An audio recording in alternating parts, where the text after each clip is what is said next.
Shut up and sit down.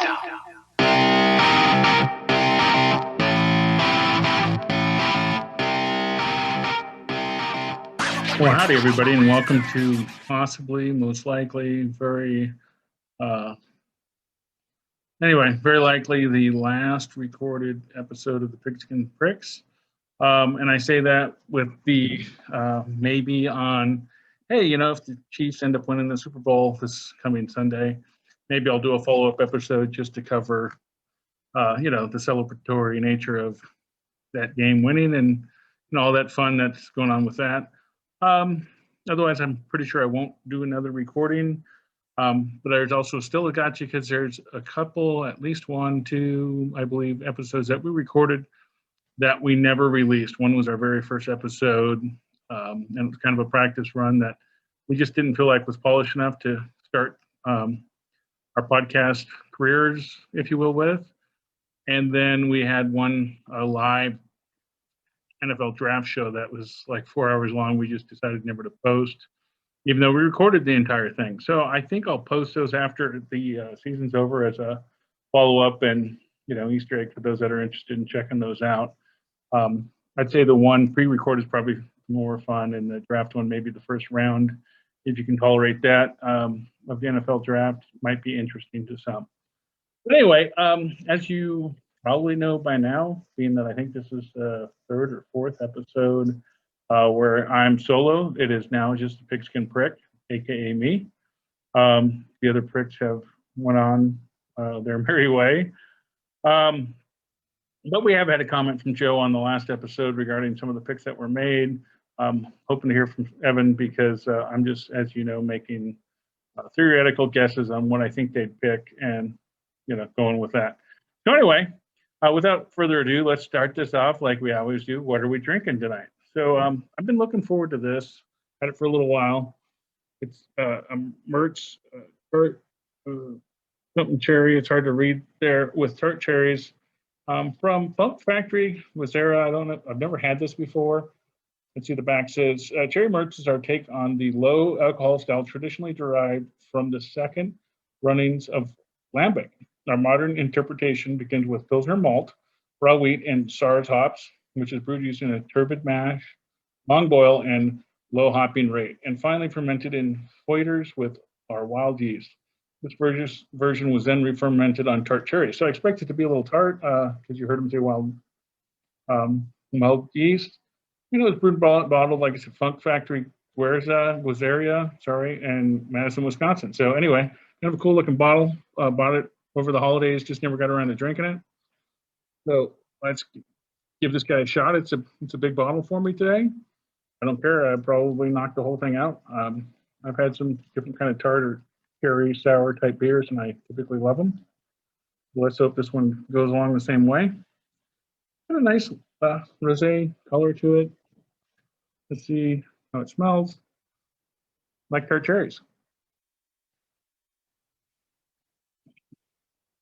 And tastes like tart cherries. Oh yeah, very good. Definitely a sour. You don't like that. We have one in Damascus Brewery that's probably not quite this sour. It's very good.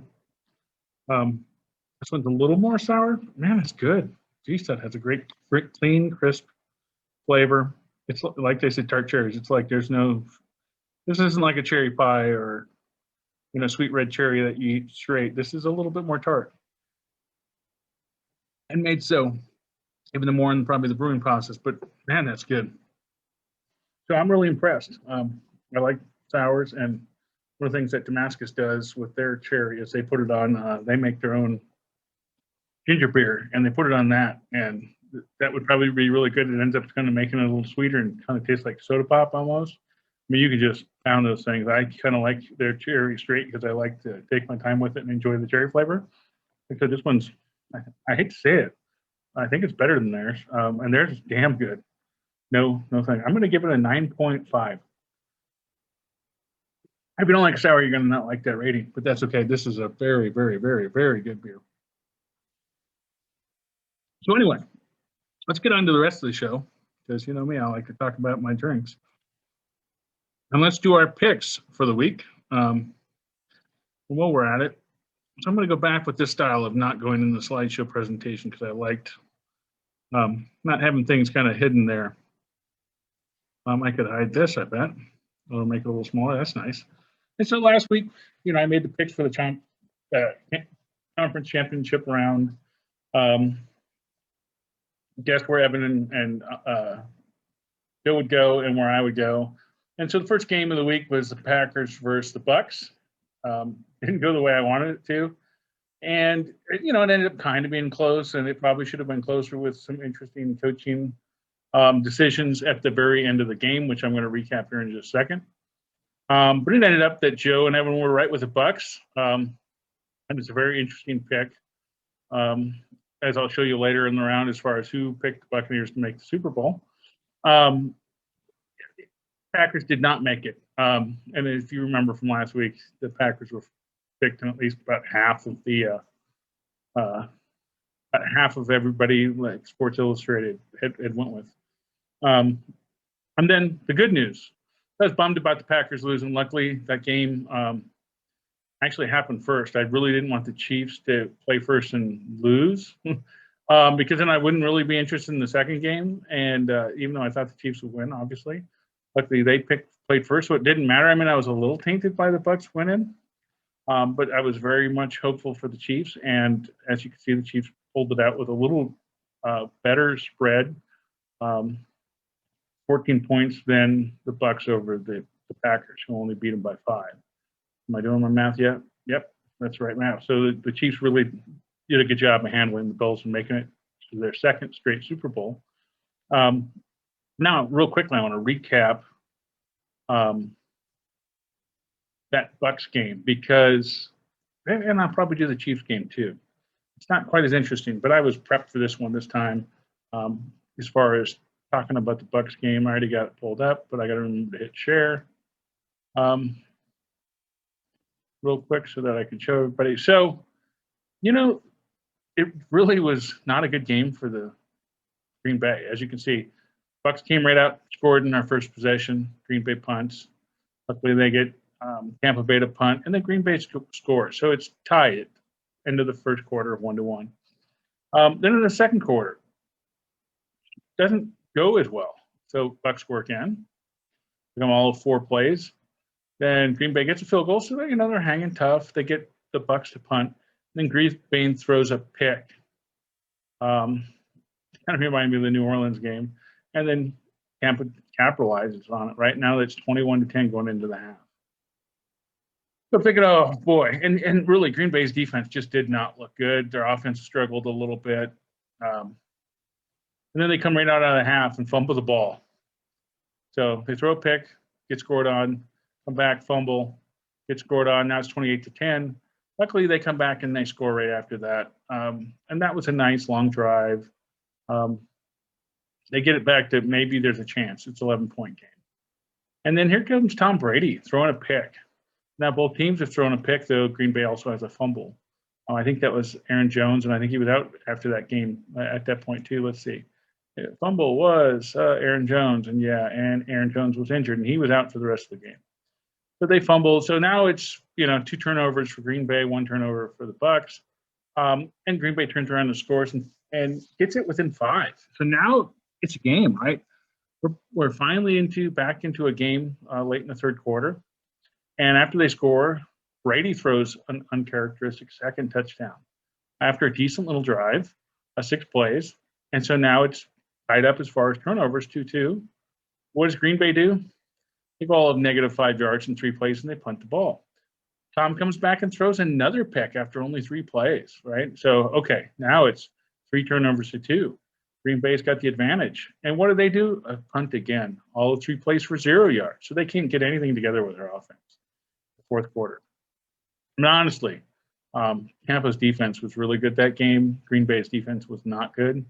Their offense, I wouldn't say was horrible, but wasn't as good as we've seen because the defense of Tampa was so good. I mean, they were getting to Aaron Rodgers and sacking him multiple times, and I was just like, I mean, his guys on the line looked like they were, playing bull fighting because they were just not doing it. I mean, they were just letting those guys through. It was terrible. Like, come on, coach, make an adjustment, get a extra tight end or guy out of the backfield to do some block and give Rodgers some time. So after Green Bay punts again, then Tampa kicks the field goal. Now it's 8-point game. Right, we're getting all the way to the end of the game here, and if you look at this, Green Bay puts together a 9-play drive, going 58 yards in only 2 minutes and 37 seconds. What do they do when they're on the 8-yard line? Let's get down to it right here. They're on the 8-yard line. They're down by 8, which for those that can do math, it's a touchdown and a 2-point conversion. You're down 8 points at this point with 2 minutes, 9 seconds on the clock. And you kick a field goal, which gets you what? What does that get you? It gets you a 5-point game. You need a touchdown. Field goal's not going to do you good. You need a touchdown. You got 2 minutes to go. And you really haven't done a great job of stopping Tom Brady, except for when he throws an interception. They get the ball, it was whatever, with 2:05 left on the clock. And they just run it out. It's over. There's a couple flags on Green Bay. You got a pass interference.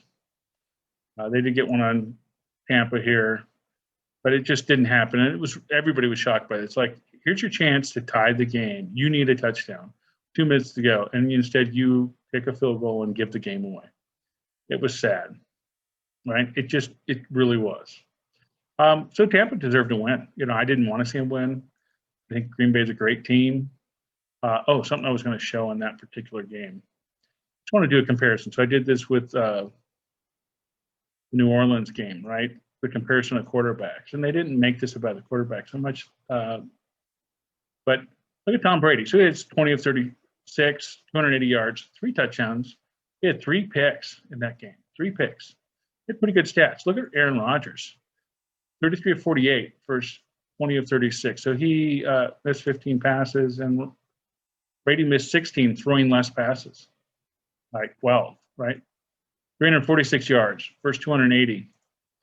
Aaron has 3 touchdowns too, but only 1 interception. So who was a better quarterback this game? I think it's pretty easy to say it was not Tom Brady. It was Aaron Rodgers. So Tom had a good game, but not his normal self. 3 turnovers wasn't great. And I wouldn't say they were all on somebody else. I think that was equally Tom's fault on these. But his defense did the job, right? Because they didn't even win the turnover ratio, but they shut down Green Bay's offense when they turned the ball over, when Tom threw an interception. And then there's that bad decision. So now we got the Chiefs game. And it's not as exciting. I do want to just highlight the beginning of the game because I was really pissed off at the beginning of the game, right? So the Bills drive, score a field goal. Chiefs punt. They didn't have a great start. They get Bills to punt. And then what did the Chiefs do? They muff the punt. One of the stupidest plays I've ever seen. Hardman muffs the punt. I was so mad at Hardman. He tried to run without catching it. He should have just fair caught that ball and not been worried about it. And it takes the Bills all of one play, getting the ball on the 3-yard line to score a touchdown. Now it's 9-0 because they missed the extra point. Chiefs come back. I mean, Mahomes, I got to give it to him. Mahomes went and talked to Hardman, said, "Hey, dude, you're heading the game. We're okay. It'll be all right. Just play your game." Even though Hardman had thrown his, coat over his head, and you could tell he was down. What does he do? Mahomes throws him a touchdown, get Hardman back in the game. Now it's 9-7. We get the Bills to punt again, and we score a touchdown. Now it's 9-14, and that's beginning of fourth quarter or second quarter, which is usually when we take over a game. Get the Bills to punt again. We score another touchdown, 9-21. All right, the Bills get a field goal. We're at the end of the half. Come out of the halftime, we don't get our touchdown, but we get a field goal. We just answer that field goal back. Bills score a field goal. We start scoring touchdowns again. Bills throw a pick. We score a touchdown. Now we're playing a little bit of prevent the win. We're playing a little safer D. We let them drive down 10 plays, 63 yards in 3 minutes. That doesn't take very long. I mean, look at above. We ran 11 plays, 58 yards, and took us 5 minutes. They were going to score because they're down big, right? They're down 23 points, 3 touchdowns, and Two of them have to be 2-point conversions and 1 extra point to tie the game. They kick an onside kick and did a really good job of getting the ball. They took the legs out from our, and I could probably show the video. They took the legs out of our player, and he fumbled the ball, and he didn't get another chance. So they drive down, they get a field goal, and then they do that onside kick again. We had a different guy get the ball, and he did a good job of fielding it, and we put the game away. 16 yards in 8 plays, so we didn't do much in 8 plays. But I think we got a first down, and we killed 3 minutes off the clock, and we won the game. I would say pretty handily. So here we are, in the Super Bowl again. And I'm going back to the presentation because that's, part we typically handle to talk about picks and what have you. But we got the Bucks and the Chiefs. And while I'm not thrilled about that because I really thought it should be New Orleans, that was my pick. And obviously it wasn't. They didn't play the Bucks well. The Pack didn't play the Bucks well. And so it's the old guard and the new young guy, right? We got Tom Brady, who's been in it forever. And we got Patrick Mahomes in his 4th year, right? He's been in the playoffs 3 out of his 4 years. He's been in the Super Bowl 2 out of his 4. His first year, he played 1 game, started 1 game. So you really could say in 3 years of being a starting quarterback, he's had 3 playoffs, and 2 of them are in the Super Bowl. 3 playoffs, going to the playoffs in 3 seasons. In fact, his first season, he lost to Brady in the championship round just before the Super Bowl in overtime. So I look forward to this because, of course, I'm going to pick the Chiefs. I expect the Chiefs to win, but it should be a good game, and I want to put it to rest. Also, what are you going to say about Tom Brady, right? And the New England Patriots and Bill Belichick. So we kind of hit on this earlier in the season, the guys and I. Was something we talked about prior to the season. Who made that team? Was it Tom Brady or was it Bill Belichick? Well, I could tell you I'd much rather be Tom Brady right now. And even earlier in the season, we said that because he was having a better season. But for the first time in many years, New England had not only missed the playoffs, but they also had a losing record. Their team was nothing. They got an ex-MVP player in Cam Newton. He didn't do a great job. Their team looked bad. I would say, you could say the coach was great or a good coach. I think he misses Tom Brady. And if I were Tom Brady, I think this is redemption that while you got surrounded by a lot of good players, and I think that's a key. That's where New England's suffering, right? Is they kind of started going cheap, and you could tell because Brady struggled because he didn't have the guys around him. And people like Gronkowski didn't even want to play. He retired. But when Tom moved to the Buccaneers, Gronk came out of retirement to play with him. So it wasn't Brady. I think this tells you something about the team and maybe New England and maybe how the culture and the atmosphere there. And maybe some of the guys, even though they wanted to win a championship, and that's why they were going to New England to play with Brady and get a championship, guys weren't always sticking around. And it worked to a certain degree with New England because they were picking up some guys on the cheap, putting together winning seasons over and over again. But they did have some staples, and one of those staples were Tom Brady. And then they started to go even cheaper, and Tom couldn't win anymore. Now he's back, and you got to give it to him. As much as I dislike Tom Brady, I like Bill Belichick even less, and the New England Patriots. So I'm, not happy for Tom Brady, but I'm enjoying the fact that Tom won and New England and Bill didn't. So here we are. So here we're going to Super Bowl. So let's look at our standing for the season. So by the way, Joe theoretically got a 2-0. He picked the Bucks and the Chiefs because he had picked Chiefs. Evan still hadn't responded on YouTube comments, but if he didn't want to pick the Bills, he needs to speak up, and then he could have went 2-0 as well. But like I said, because he was down so much, he's kind of went with the Bills every so often. He could have possibly picked them the way the Bills were looking at the previous game. So Evan went 1-1. I went 1-1. Joe went 2-0. But still, as we talked about last week and last few weeks, it's impossible for those guys to catch me.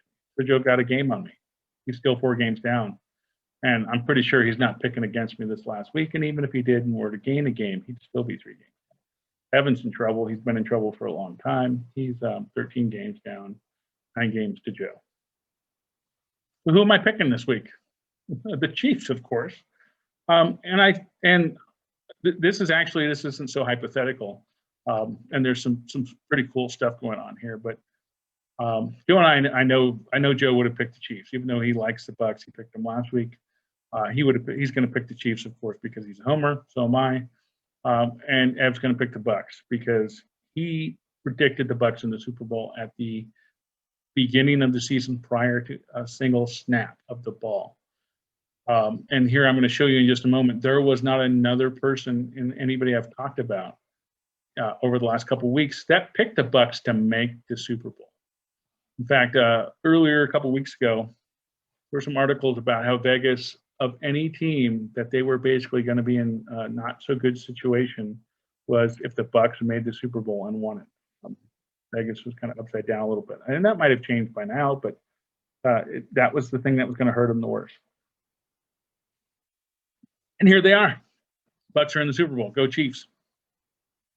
Back to that. So I'm trying to make this a little bigger so everybody can see this.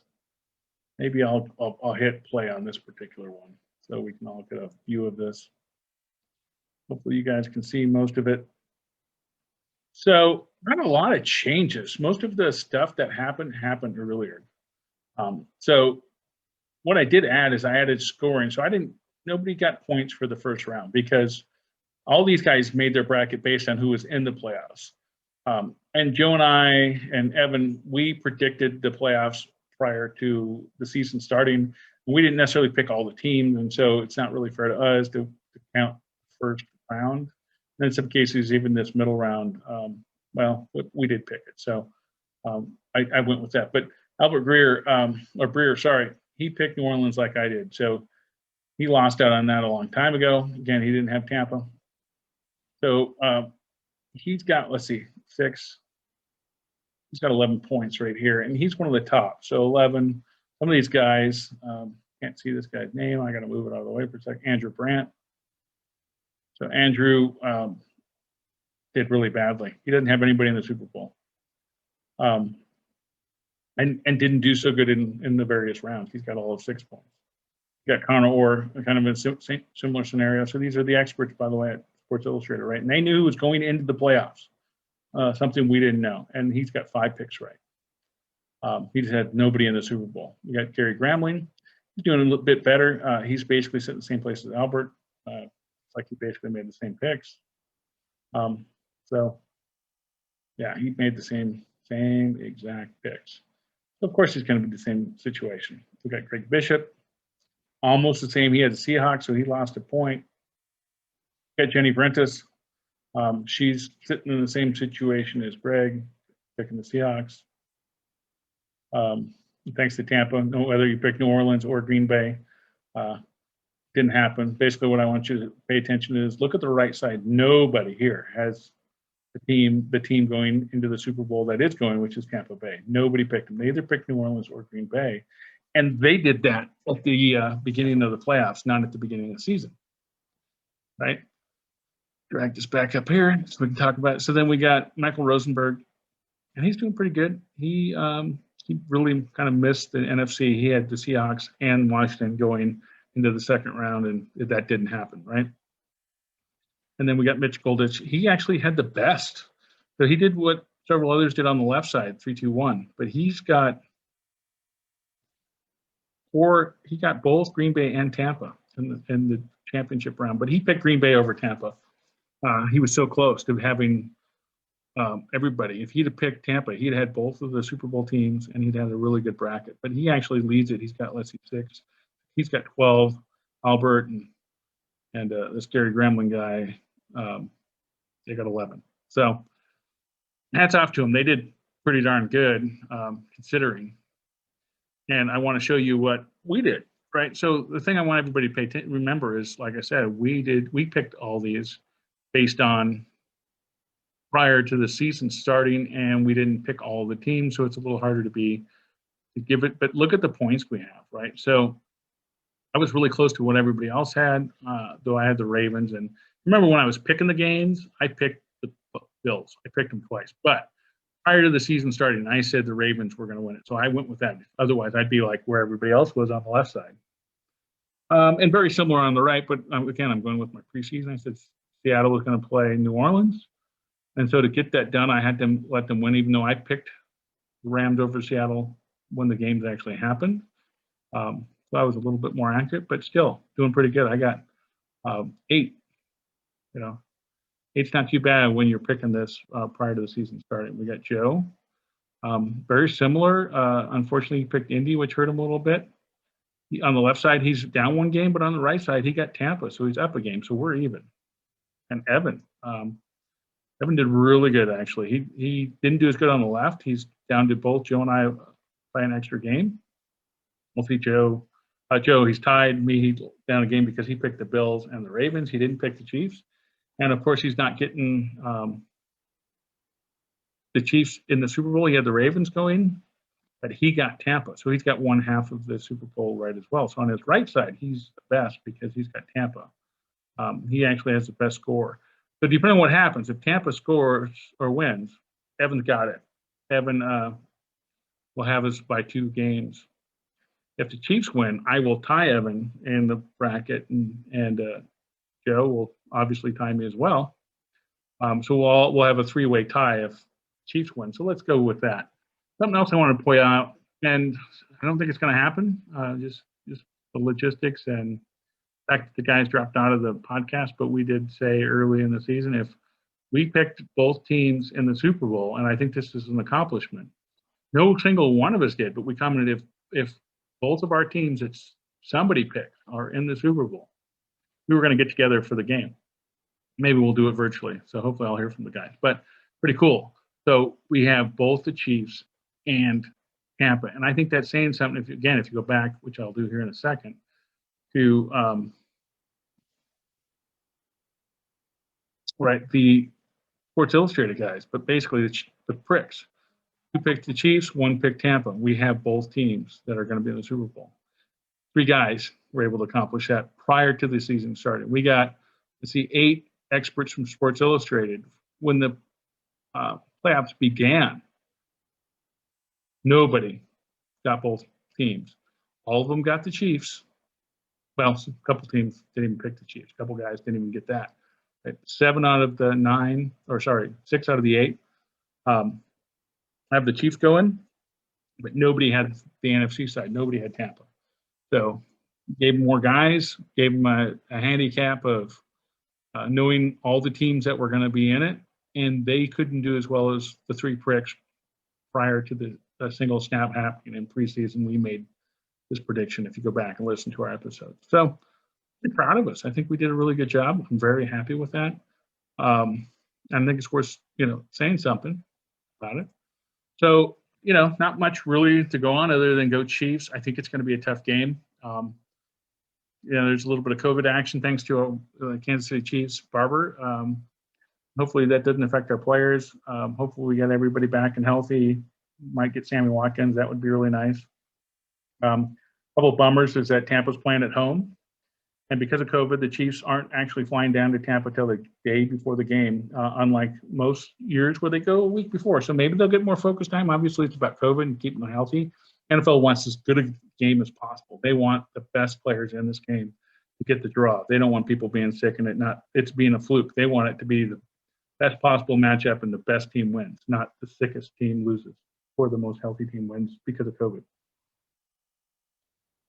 Right? But it doesn't my point is the Chiefs don't get the opportunity to kind of get acclimated to Tampa and the field and the environment. They just have to go down and play and win. And I believe they went down and played them earlier this season. Actually, I remember that they played in Tampa earlier this season, beat Tampa Bay. And I know they can do it again, but they could lose.